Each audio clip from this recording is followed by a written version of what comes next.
Hello friends, आज के video में हम लोग सैटिन क्रेडिट केयर के बारे में डिस्कस करेंगे और हम लोग जानेंगे क्या ये कंपनी में पोटेंशियल है कि अगला एमएफआई मल्टी बैगर बन के साबित हो।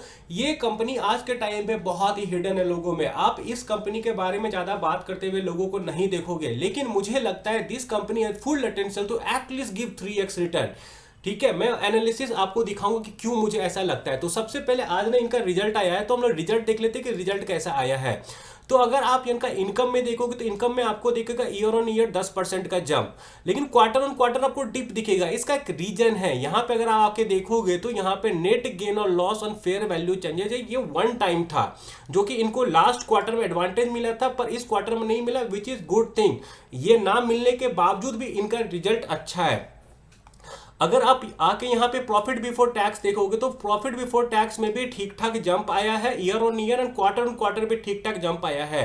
फिर अगर प्रॉफिट आफ्टर टैक्स देखोगे तो 5x जंप है आपको year on year and quarter on quarter 35% का जंप है। तो रिजल्ट इस हिसाब से काफी अच्छा है। पर यह है एक एमएफआई कंपनी, हमें एमएफआई कंपनी को बस रिजल्ट के दम पे, दैट इज पैट जंप के दम पे नहीं कैलकुलेट करना है कि ये कंपनी अच्छी है कि नहीं है। अब हम लोग जाके डिफरेंट डिफरेंट मैट्रिक्स देखते हैं इनके रिजल्ट, जैसे डिसबर्समेंट कैसे फ्लो हो रहा है, डिसबर्समेंट इंक्रीज हो रहा है कि नहीं हो रहा है, कलेक्शन इफिशिएंसी बढ़ रहा है कि नहीं बढ़ रहा है, डिफरेंट डिफरेंट पैरामीटर्स देखेंगे।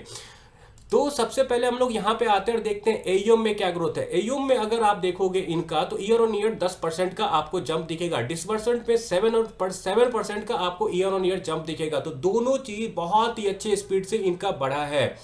आरओई आज के टाइम पे 2.2% का है, आरओई आपको 10% तक जा चुका है, collection efficiency 99.8% which is too good. ठीक है, और एक बात इस कंपनी के बारे में आपको बताता हूं मैं, अगर देखोगे मैक्सिमम एमएफआई कंपनी लॉस में गई, लेकिन ये कंपनी आपको लॉस में नहीं गई। उसका एक रीजन ये कि उतनी एग्रेसिव भी नहीं है। ठीक है, लेकिन पैसा ये बना सकती है, मुझे ऐसा लगता है। मैं आपको बताऊंगा क्यों आखिरकार। ठीक है, तो यहां पे देखो कलेक्शन इफिशिएंसी भी इनका 99 टॉप नॉच है आज के टाइम पे। अब हम लोग आते हैं और कुछ इंपॉर्टेंट मैट्रिक वगैरह भी यहाँ पे देखते हैं, डिसबर्सल वगैरह का। ठीक है, और कंपेयर करेंगे लास्ट लास्ट क्वार्टर से। तो ये हमारा Q2 का है और ये हमारा आपको Q3 का है।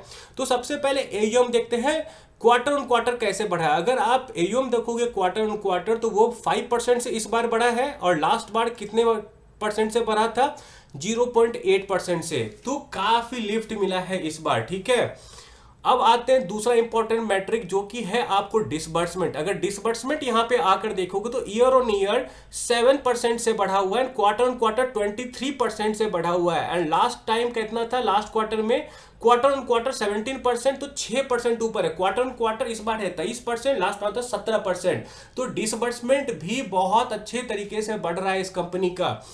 और अगर आप आके देखोगे ईयर ऑन ईयर, तो ईयर ऑन ईयर इनका बढ़ा है 6% से, बढ़ा था लास्ट क्वार्टर, और इस क्वार्टर बढ़ा है ईयर ऑन ईयर 7% से, which is also a good symbol. और एयूएम का तो देख लिया हमने, ईयर ऑन ईयर 10% से बढ़ा है इस बार, और लास्ट टाइम कितना बढ़ा था, सिर्फ 5% से। तो एयूएम भी ठीक ठाक बढ़ रहा है इस कंपनी का, which is actually a very good sign. अब हम लोग देखते कुछ और चीज जिससे हमें पता चलेगा कंपनी अच्छे डायरेक्शन में जा रही कि नहीं। अगर आपका ब्रांच वगैरह आप देखोगे ना, तो ब्रांच कितने परसेंट से बढ़ रहा है, यहाँ पे देखते हैं ब्रांचेज इनका 29% से बढ़ा है year on year, and quarter on quarter 16% से। लास्ट टाइम कितना था ये, लास्ट टाइम देखोगे quarter on quarter 8%, year on year 18.7%। तो इसी से आपको पता चल रहा होगा मैनेजमेंट इज हाईली बुलिश। तो अब हम लोग आके कुछ और मैट्रिक वगैरह भी देखते हैं इनका। जैसे इस क्वार्टर का अगर देखें हम लोग तो मार्जिन भी इनका मोर और लेस स्टेबल है। क्रेडिट कॉस्ट घटता जा रहा है, 4.23 के आसपास है, जो कि काफी स्टेबल है। एंड पिछले कुछ क्वार्टर्स का सबसे लोएस्ट लेवल पे है आज के टाइम पे मार्जिन इस कंपनी का। रिटर्न रेशियोज वगैरह भी इंप्रूव हो रहा है। अगर पैट इंप्रूव होगा तो बाकी सब कुछ तो इंप्रूव वैसे ही होगा ना, फैक्ट यही है। ठीक है, यहाँ पे अगर आप देखोगे तो एसेट क्वालिटी वगैरह भी काफी इंप्रूव हो रहा है, सारा ग्राफ नीचे की तरफ आ रहा है, which is a good symbol. तो हर तरफ से ये कंपनी आज के टाइम पे मुझे बहुत ही अच्छे जगह पे लगती है।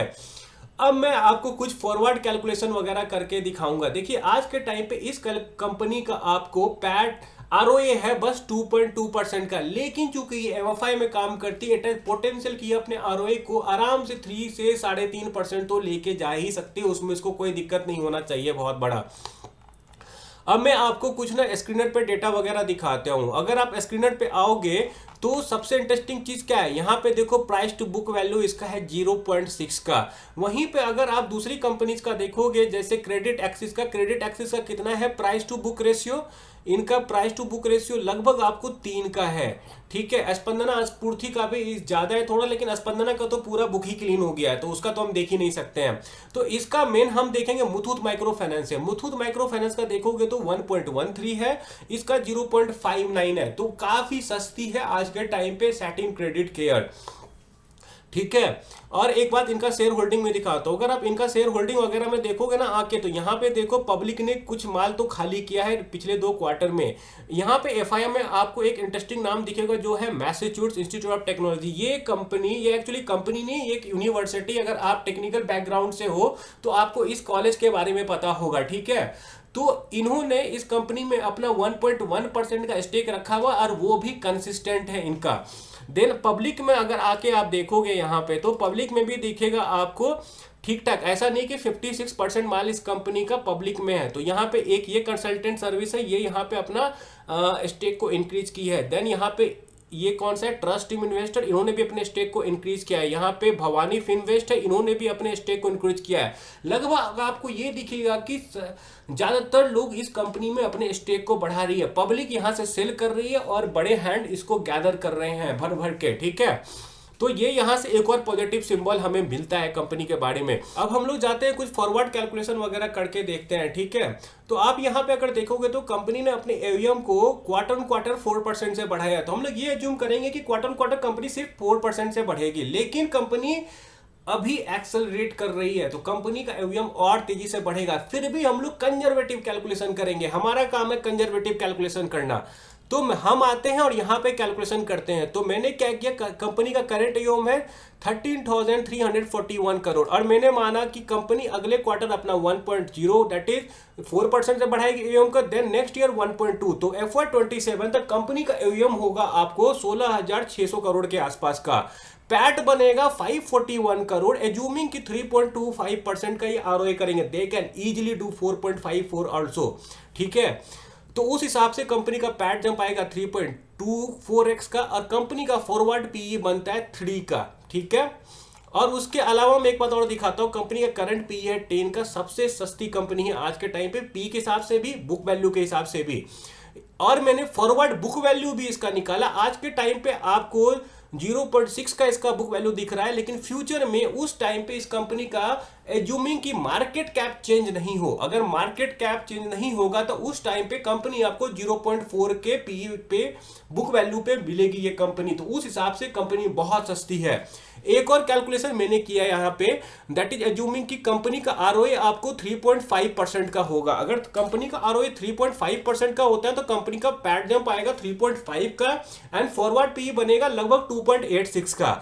उस हिसाब से कंपनी का फॉरवर्ड बुक रेशियो बनेगा एज्यूमिंग जो करंट मार्केट कैप है उस हिसाब से 0.48 का। तो कंपनी काफी सस्ती है। कंपनी जो अपने एयूएम को 20% से बढ़ा सकती है, पैट को year on year multifold jump कर सकती है, वो कंपनी आपको 0.5 के बुक वैल्यू पे तो नहीं मिलेगा। ठीक है, अब एक और मैट्रिक में आपको दिखाता हूं, यहाँ पे मीडियन बुक वैल्यू कितना है आज के टाइम पे, मीडियन बुक वैल्यू 1.13। तो अगर ये कंपनी अपने इस इंडस्ट्री का मीडियन अगर बुक वैल्यू पे भी जाए तो यहां से 2x का रिटर्न तो आराम से बनता है सैटिन क्रेडिट केयर में। लेकिन इन ए गुड मार्केट सेंटीमेंट अगर चेंज होगा, कंपनी प्रॉफिट दिखाती है हर बार, कंपनी अपने प्रॉफिट को ठीक ठाक इंक्रीज करेगी तो इसको आराम से 1.5 का तो आपको बुक वैल्यू मिल सकता है। क्योंकि आपको एक बात ध्यान देना पड़ेगा, कंपनी ने आज तक लॉस रिपोर्ट नहीं किया है। मैक्सिमम माइक्रो फाइनेंस कंपनी ने लॉस रिपोर्ट किया, इस कंपनी ने नहीं दिया। अगर ये अपनी यूम को ईयर ऑन ईयर 20% से बढ़ा लेंगे, जो कि क्वार्टर ऑन क्वार्टर उन्होंने 4% से बढ़ाया है, दैट मीन्स वो 20% से बढ़ा सकते हैं आराम से। आगे डिसबर्समेंट जिस हिसाब से वो बढ़ा रहे हैं, they can grow faster also. पर हमें कंजर्वेटिव रहना है। कंजर्वेटिव होने से भी मुझे ये लगता है कि एटलीस्ट अगर इनका आपको बुक वैल्यू 1.5 भी चला जाए, जो कि बहुत बड़ा बात नहीं है। मुथूट माइक्रो फाइनेंस का 1.13 है, इसका रीरेटिंग स्टार्ट हो चुका है। कि अगर आप अरमान का देखोगे तो अरमान का कितना है आज के टाइम पे, अरमान का आपको कितना है बुक वैल्यू, अरमान का बुक वैल्यू 1.93। तो ये तो थोड़ा फास्ट पेस पे ग्रो करती है, इसका भी मैनेजमेंट अच्छा है। लेकिन आपको अगर सैटिन का देखोगे 0.6 है, इसका 1/3 है, तो सैटिन में मुझे एटलीस्ट यहां से 3x का तो जंप दिखता है। अगर अनलेस माइक्रो फाइनेंस में फिर से स्ट्रेस ना आ जाए, अनलेस कंपनी कोई फ्रॉड ना कर दे, कंपनी अगर नॉर्मल ग्रो करते रहे, फ्रॉड ना करे, माइक्रो फाइनेंस में कोई स्ट्रेस ना आए, तो it has a perfect potential to give a 3 bagger return at least in next 1.5 से 2 साल में, तो आराम से। तो इस हिसाब से सैटिन मुझे one of the best pick लग रही है आज के टाइम, क्योंकि देखिए बेस्ट पिक वो नहीं होता है हर वक्त जिसमें आपको दिखे बहुत बड़ा रिटर्न, कभी कभी उसको भी आपको लेना पड़ता है जिसमें आपको वैल्यूएशन कंफर्ट हो। जैसे आज के टाइम पर अगर आप देखोगे तो सैटिन में बहुत कम है लूज करने के लिए, लेकिन पाने के लिए बहुत कुछ, दैट इज बोलते हैं ना रिस्क रिवार्ड रेशियो काफी फेवरेबल है। एक बात मैं यहां पे दिखाता हूं, देखिए अगर मुथूट माइक्रो फाइनेंस को आप देखोगे यहां पे, तो मुथूट माइक्रो फाइनेंस में कितना रिटर्न आया है। मुथूट माइक्रो फाइनेंस में अपने लो से आज के टाइम पे आई थिंक 50% का रिटर्न बन चुका है। अरमान में देखते हैं, अरमान में तो शायद उतना नहीं आया है। अरमान फाइनेंशियल सर्विस, अगर अरमान में आप देखोगे तो ये अपने लो से लगभग कुछ नहीं तो ये भी अपने लो से 40% ऊपर है। सैटिन का देखते हैं, क्या सैटिन उतना ऊपर आई है आज के टाइम पे। सैटिन में अगर आप देखोगे तो सैटिन में आपको वैसा नहीं दिखेगा। सैटिन आपको कितना है आज के टाइम पे, satin just a minute, satin कितना है, लगभग आपको 20% ही ऊपर आई है अपने लो से, तो सैटिन इस हिसाब से भी सस्ती है। दिन में आपको एक और इंपॉर्टेंट चीज दिखाता हूँ, सैटिन का तो अपने देख लिया ये सब सस्ता है, एक और इंपॉर्टेंट चीज था मुझे दिखाने के लिए, हाँ वो है आपको, अगर आप यहाँ पे आओगे ट्रेंड लाइन में तो देखोगे आजकल इसका डिलीवरी बढ़ा हुआ है। जैसे आज बहुत ज्यादा वॉल्यूम ट्रेड हुआ है इस कंपनी में, शेयर प्राइस भी ऊपर गया है, may be someone was expecting good result and they accumulating, ठीक है। कुछ दिनों से देख रहे होगे डिलीवरी भी 82% 70% डिलीवरी भी राइज हो रहा है, ठीक है। तो someone is expecting good result, हो सकता है शेयर कल ऊपर खिले और ऊपर ही जाते जाए अगर मार्केट अच्छा रहे तो। मार्केट पे भी डिपेंड करता है, बस रिजल्ट अच्छा आने से नहीं होता है, बस एवरीथिंग मतलब कंपनी का रिजल्ट अच्छा आया है, बस रिजल्ट अच्छा आने से तो नहीं होता है, कंपनी डायरेक्शनली भी अच्छी जा रही है तो वो भी एक पॉजिटिव साइन है। तो I am bullish currently on satin credit care, क्योंकि मुझे लगता है कि रिस्क रिवार्ड रेशियो काफी फेयर में फेवरेबल है। मैं ये नहीं बोल रहा हूं कि अरमान पैसा नहीं बना सकती है, मुथूट पैसा नहीं बना सकते, लेकिन मुथूट में ठीक ठाक रिटर्न बन चुका है। मैं खुद मुथूट को 120 पे बाय किया, 170 के आसपास सेल कर दिया हूं। मुथूट में मैं आज के टाइम पे नहीं हूं, लेकिन सैटिन में वो पैसा नहीं बना है। सैटिन का वैल्यूएशन बहुत सस्ता है और सैटिन में मुझे लगता है कि it can give good return. खैर डिसीजन आपका है, आप खुद के एनालिसिस से पैसा लगाएंगे, मेरे एनालिसिस से नहीं लगाएंगे, क्योंकि मैं पहली बार बता देता हूं मेरा इसमें पोजीशन अगर होगा भी तो मैं आपको बताऊंगा नहीं कि कब मैं एग्जिट करूंगा, ठीक है। ये बात आप समझ लो, आप अपना डिसीजन अपने सोच के हिसाब से लेना। मुझे ऐसा लगता है कि it has potential, but you take your decision after your own research.